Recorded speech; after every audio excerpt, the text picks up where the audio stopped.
Alors bonjour chers abonnés, chers apprenants, chers amoureux de la programmation en WinDev. Nous allons à travers cette vidéo développer une mini application pour la gestion des cotisations des membres. En fait, cette application va s'orienter effectivement sur la gestion des cotisations. On va pas aller trop dans d'autres choses, dans d'autres paramètres. C'est vraiment le recouvrement uniquement. On va pas intégrer la partie dépenses, tout ça. C'est uniquement le recouvrement que cette application va prendre en compte. D'abord, dans un premier temps, le recouvrement de tout ce qui est fonds liés aux cotisations, donc des cotisations mensuelles, et le recouvrement de tout ce qui est dons ou autres sources de revenus. D'accord? Donc, dans ce contexte-là, nous allons ouvrir notre application WinDev. Ici, moi, je développe en WinDev 24. Et donc, si vous avez une autre version, que ce soit une version antérieure ou une version supérieure, je pense que le projet est fait pour tout le monde. Première des choses, c'est de créer le projet. Alors là, nous allons cliquer sur le bouton créer un projet. Ainsi, la fenêtre apparaît.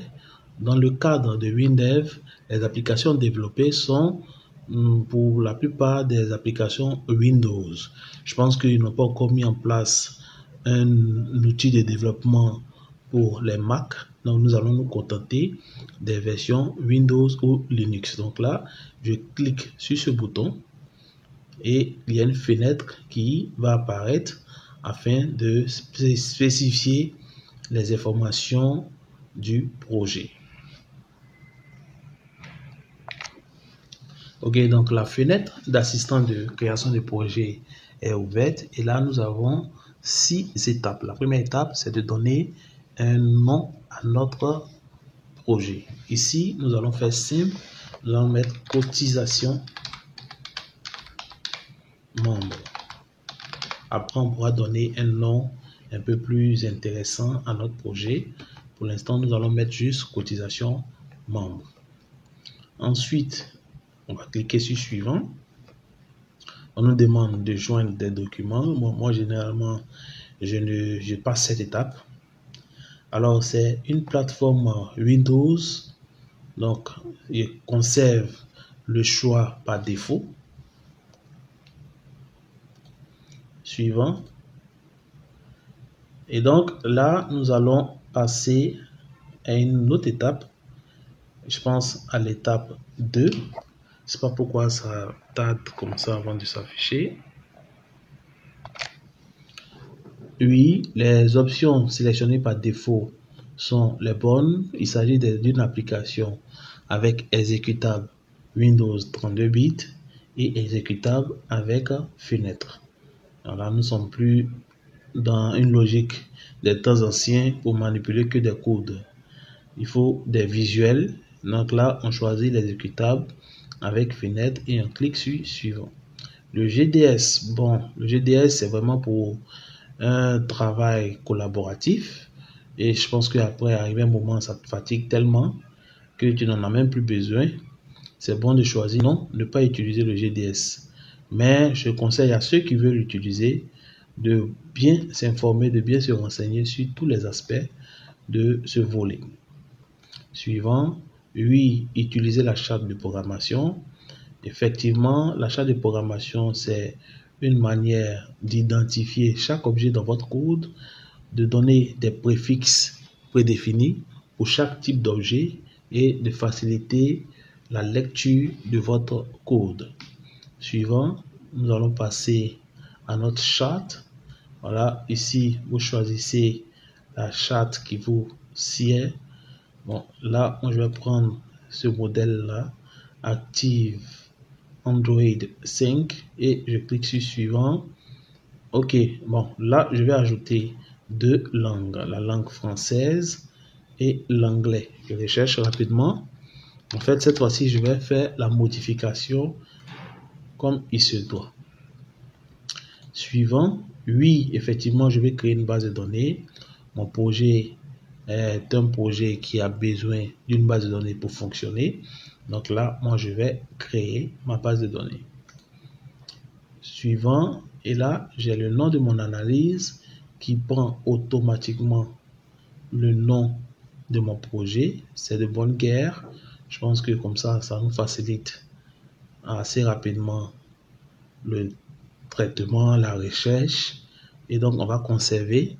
Alors, si vous voulez, vous pouvez donner plus de détails sur votre analyse. Votre analyse ici, c'est votre base de données. En WinDev, au lieu de base de données, il préfère plutôt utiliser le terme analyse, mais ça renvoie aux mêmes choses. On a une base de données qui est composée de plusieurs tables mises en relation. Ensuite, suivant, alors là, vous avez la possibilité de choisir un type de base de données. Vous pouvez utiliser des bases de données Excel, Access, SQLite, même MySQL en mode natif ou Oracle. Alors, de passage, nous allons travailler ce même projet pour ceux qui ont souscrit à la chaîne. Vous allez avoir droit dans le courant du mois de décembre à un projet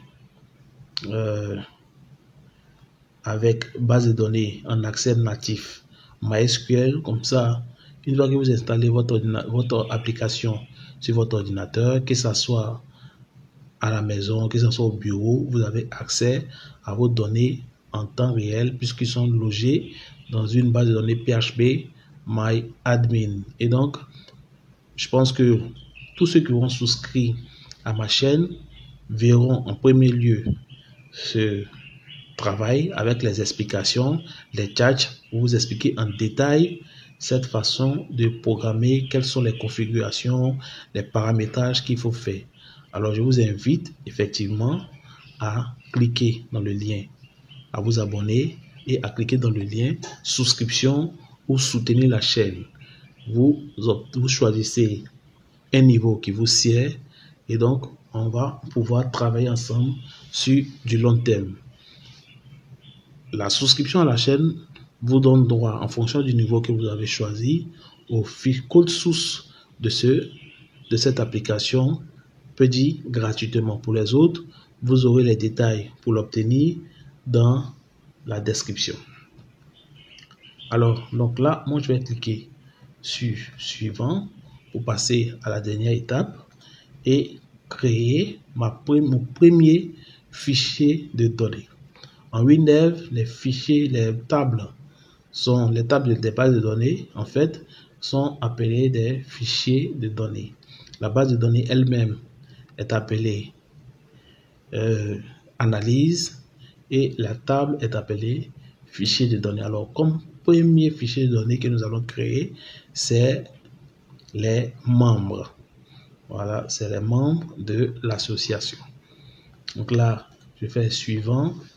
Ensuite, je mets membre.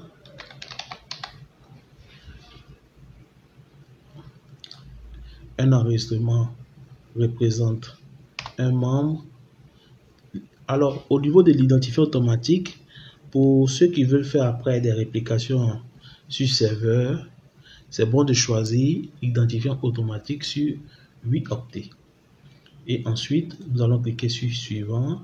On conserve HFSQL classique.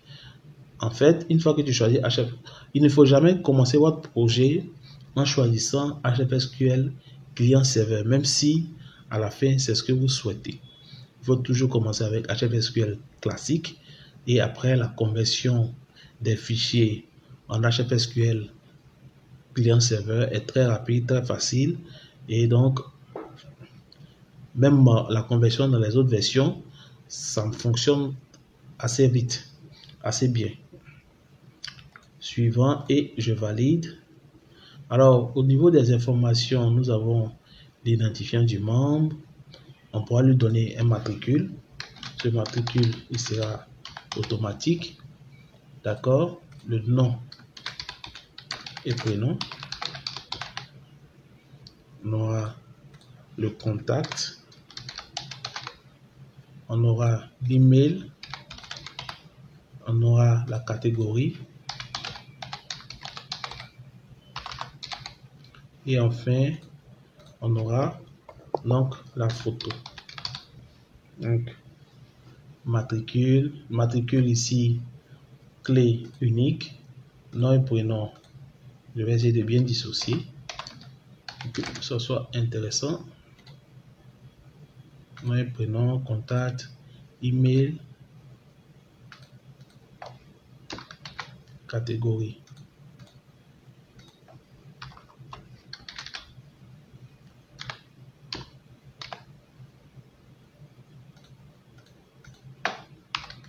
Photo, identifiant des membres. Bon, ça c'est l'identifiant automatique. Hein. Il est d'office clé unique, là, il n'y a pas de problème. Et nous avons le matricule qui est le code que nous-mêmes nous allons créer. Il peut y avoir effectivement d'autres informations. Ça ne gêne pas. On peut toujours les ajouter au fur et à mesure. Pour l'instant, nous allons nous limiter à ces informations. Au niveau de la catégorie, ça sera peut-être... Bon, je vais ajouter une sous-catégorie.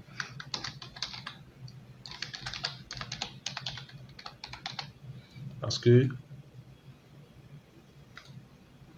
après, il faut spécifier. Donc là, une sous-catégorie. Et pourquoi pas le montant de la cotisation.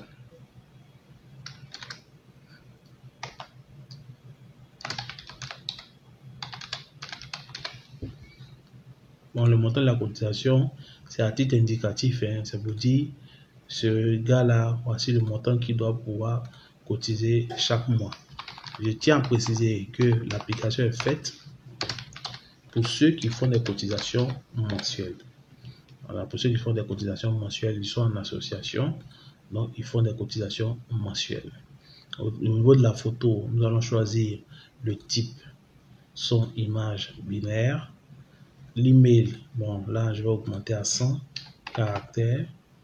La catégorie c'est bon, la sous-catégorie 150, le nom et le prénom 150, et puis le matricule, nous allons conserver le matricule à 50. Pour le contact, bon, on peut spécifier, est-ce qu'il y a un type particulier pour les contacts? Je ne pense pas. On ne va pas aussi mettre du numérique parce qu'après le 0 peut disparaître. Donc c'est bon de conserver en test. Il n'y a pas de problème. Ok, une fois qu'on a ces informations là, je pense on valide et je ferme cette fenêtre pour... En fait, l'idéal pour moi c'est de pouvoir constituer dans un premier temps l'ensemble de mes fichiers de données. Je vais pouvoir constituer dans un premier temps l'ensemble de mes fichiers de données. Donc là, je vais ajouter un nouveau fichier. Bon, pour ce fichier, je ne vais pas forcément faire une liaison directe. Je vais ajouter un autre fichier qui est la catégorie. Bon, je ne vais même pas mettre la catégorie comme fichier. Je vais plutôt mettre cotisation directement. Cotisation. Voilà. Toujours HTTP/SQL classique. Au niveau de la cotisation, on aura donc le matricule qui sera ici en tant que clé avec doublon. Ensuite, bon, pourquoi pas le nom et le prénom. Tac. Je prends la même chose. Ensuite, on aura l'année de cotisation qui sera une clé unique aussi. L'année de mon clé avec doublon puisque on va répéter autant d'années pour chaque membre et on va avoir nos différentes dates: janvier, février, mars, avril, mai, juin, juillet, août, septembre, octobre, novembre, et puis décembre. Bon, je peux bien mettre total en même temps. Voilà, c'est bon. J'aurais pu mettre une base de données plate avec la date, ainsi de suite, mais bon. Je vais sur la base qu'il s'agit de cotisations mensuelles, donc je ne vais pas vraiment me fatiguer. Tac. Monétaire. Monétaire. Monétaire. Monétaire. Monétaire. Monétaire.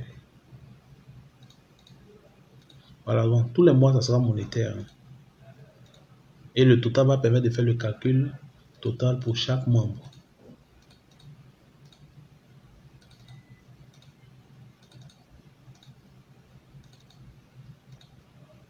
Nous prenons année. Bon, l'année, ça sera une clé avec doublon. Le matricule aussi une clé avec doublon. On peut même mettre aussi le nom en clé avec doublon. Et donc là, je valide, j'ai mes cotisations. Je pourrais m'arrêter à ces deux éléments, mais je pense qu'il est bon quand même de spécifier l'année de cotisation. Voilà, donc année cotisation. Année cotisation. On n'aura seulement qu'un seul élément ici, année, qui sera clé unique. Qui sera par contre clé unique. On peut faire la même chose pour la catégorie. Hein. On va ajouter une catégorie aussi. Catégorie. Les catégories, c'est un peu du style membre, bureau, membre du bureau, bien membre simple. Voilà, chacun va pouvoir définir la catégorie. Mais par contre, pour ce qui est de la sous-catégorie, ça sera vraiment ouvert, quoi. Ça sera ouvert. Donc là, je vais mettre catégorie. On pourra dire, si c'est dans une entreprise, on pourra dire le directeur, les agents, le sous-directeur, et ainsi de suite. Ou bien un grade A3, A4, A5, ainsi de suite. Ou bien B3 en fonction du grade. La catégorie, ça peut être le grade, la catégorie, ça peut être le type de membre dans l'association, ainsi de suite. Voilà.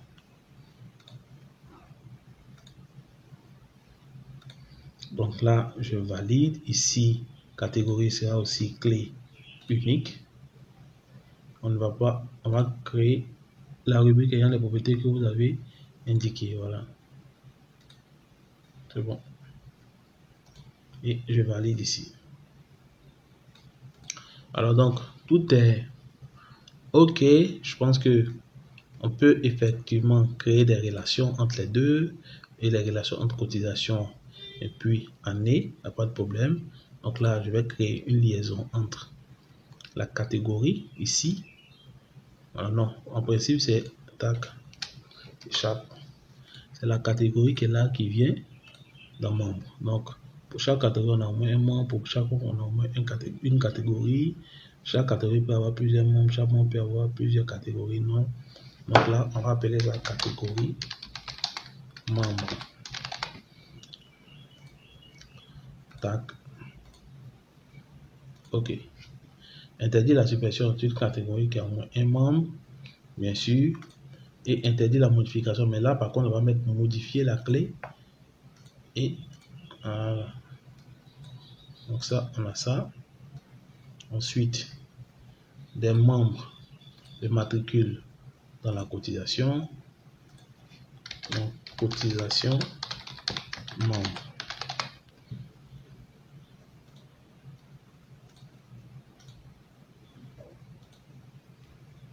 Interdit la suppression des membres qui a au moins une cotisation.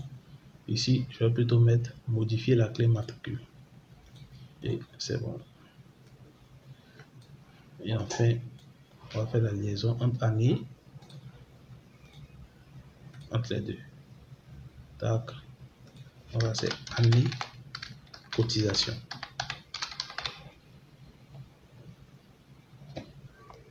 Année, cotisation, suivant. Là, je choisis année. tac, je peux modifier la clé.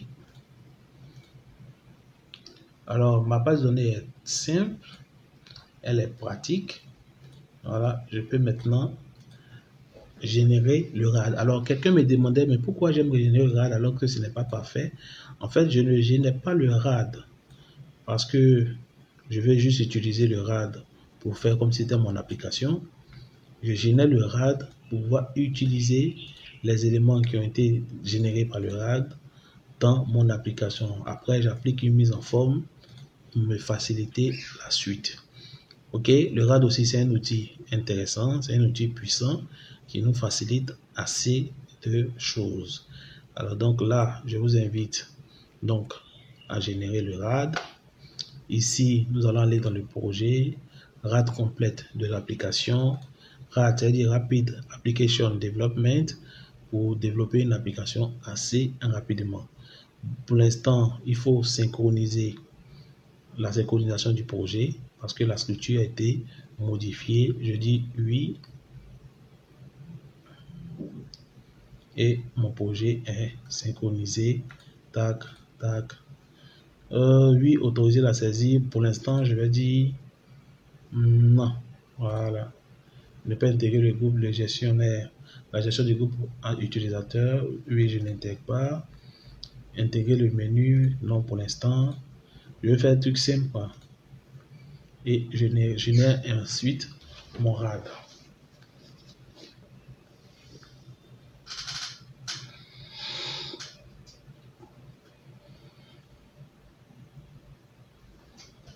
Ok, le RAD, il est généré, on peut le tester, il va venir forcément avec quand même, bon, il vient généralement avec des erreurs, mais cette fois-ci, je pense que c'est bon. On a donc les membres, nouveaux membres. Ici, si je fais, voilà, je peux ajouter mon membre sans problème, imprimer, visualiser la fiche catégorie.